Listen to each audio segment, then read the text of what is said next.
নৈরাজ্যকর পরিস্থিতি তৈরি করতে সামাজিক যোগাযোগ মাধ্যমে নানা অপপ্রচার ছড়ানো হচ্ছে বলে মন্তব্য করেছেন বিএনপির মহাসচিব মির্জা ফখরুল ইসলাম আলমগীর। তিনি বলেন, গণতন্ত্রের অগ্রযাত্রাকে বাধাগ্রস্ত করতে গুজব ছড়িয়ে মবক্রেসি করা হচ্ছে। আর আরেক নেতা জয়নুল আবদিন ফারুক জানান, নির্বাচনী কর্মসূচিতে বিশৃঙ্খলা হলে পলাতকরাই সুযোগ নেবে। আরও জানাচ্ছেন মাহিলা ইসলাম।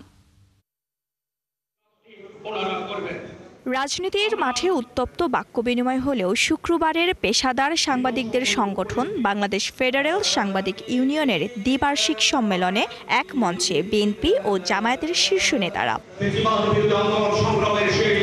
অনুষ্ঠানে যোগ দিয়ে জাতীয় ঐক্য তৈরিতে সাংবাদিকদের ভূমিকা রাখার আহ্বান জানান জামায়াতের সেক্রেটারি জেনারেল। প্রত্যেকটা দলের তো একটা কর্মসূচি লক্ষ্য উদ্দেশ্যের ভিন্নতা থাকে, কিন্তু এটাও ঠিক যে কিছু কমন ইস্যুতে একটা ন্যাশনাল কনসেনসাস থাকতে হবে, যাতে জাতির কঠিন সময়ে আমরা রাজপথে ফ্যাসিবাদ বিরোধী আন্দোলন একটা সময় দাঁড়াতে পারি। এ সময় সামাজিক যোগাযোগ মাধ্যম বর্তমানে দেশের অন্যতম সংকটের কারণ হয়ে দাঁড়িয়েছে বলে মন্তব্য করেন বিএনপি মহাসচিব। এই সোশ্যাল মিডিয়াতে যেহেতু সেখানে কোনো দায়বদ্ধতা নেই, যা কিছুটাই বলা যায়, এমনভাবে রাজনৈতিক দল, রাজনৈতিক ব্যক্তিত্ব, সামাজিক ব্যক্তিত্ব, ব্যবসায়ী সকলের সম্পর্কে যে নেগেটিভ প্রচারণা চালানো হয়, তাতে করে কিন্তু গণতন্ত্র শক্তিশালী হয়।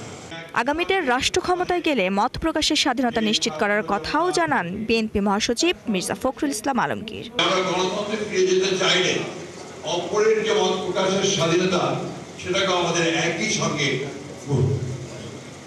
মূল্য দিতে হবে।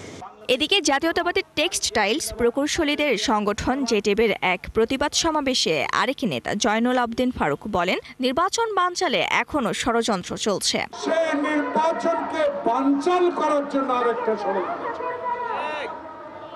এই ষড়যন্ত্র কারা করছে?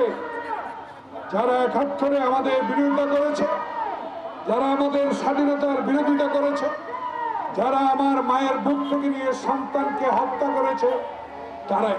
বিগত সরকারের অনেকেই বিভিন্ন খাতে কাজ করে বিশৃঙ্খলার চেষ্টা করছে বলেও মন্তব্য করেন তিনি। বাংলাদেশের প্রতিটা ক্ষেত্রে, প্রতিটা জায়গায় এখন তাদের প্রেতাত্মারা কাজ করছে। মাহিলা ইসলাম, ৭১, ঢাকা।